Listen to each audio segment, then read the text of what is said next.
This head chef was completely disturbed. He would clap his hands before serving each dish, and strictly forbade guests from using the word eat. They had to say savor instead. A meal by him cost at least $1,500 per person. Even these high society guests became submissive in his presence, because if you offended him, you might become the next guest's dinner. The high-end restaurant was built on a remote island and only hosted 12 guests per dinner. Soon they arrived. Food critics, internet influencers, wealthy entrepreneurs, all aboard the exclusive guest yacht. The appetizer was served, tempting lemon caviar. 2 of the guests had never had anything like it. The man took a photo first, then ate it all at once. He savored it carefully, his expression complex as if about to cry. The woman just calmly said it was delicious. The guests soon reached the island and began chatting eagerly. For most of them, this expensive dinner was mainly about networking. Only Margot was here by chance, brought along through a casual romance. The staff led all the guests to the restaurant. On their way, they saw ingredients in their natural habitat: oysters hurriedly burrowing into the sand, ripe tomatoes ready for picking, and busy bees making honey. The smoke from the smoked beef made everyone's mouth water. The island restaurant was famous. The head chef created personalized menus, each dish an unseen work of art. The chefs meticulously refined each dish for the ultimate taste experience.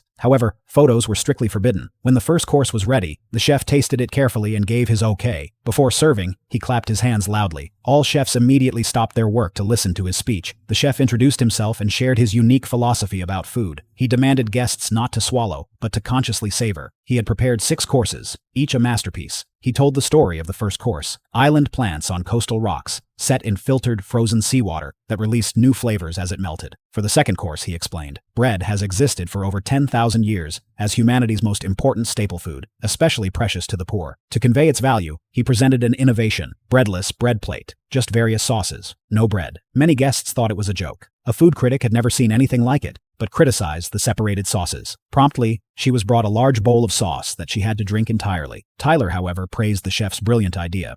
Margot hesitated to taste it, despite the chef's personal urging. Tyler found it embarrassing. The chef shared his background story. His father beat his mother while drunk, so he stabbed his father's leg with scissors. The third course was a steak with scissors, called memory. The chef regretted his youthful action. Next came Mexican corn tortillas with personalized patterns for each guest, served with scissors-decorated smoked meat. The guests studied their tortillas, but couldn't relate to the chef's childhood experience. The servers laid a white cloth on the floor and decorated it with green leaves. The chef called over his sous chef, introduced his creation called Predicament, kissed his cheeks twice, and let him perform. What followed terrified everyone to their core. Some thought it was special effects, but it seemed too real. The staff removed the covering cloth, observed 3 seconds of silence for the sous chef's body, then continued working as if nothing happened. For the 5th course, the chef led everyone outside. This dish was created by Chef Kasha. He shared her inspiration. 3 years ago, he tried to rape her, but she refused. A week later, he tried again, and she refused again. Instead of firing her, he tormented her for 8 months. Today, he gave her complete freedom. She created this course and named it Male Stupidity.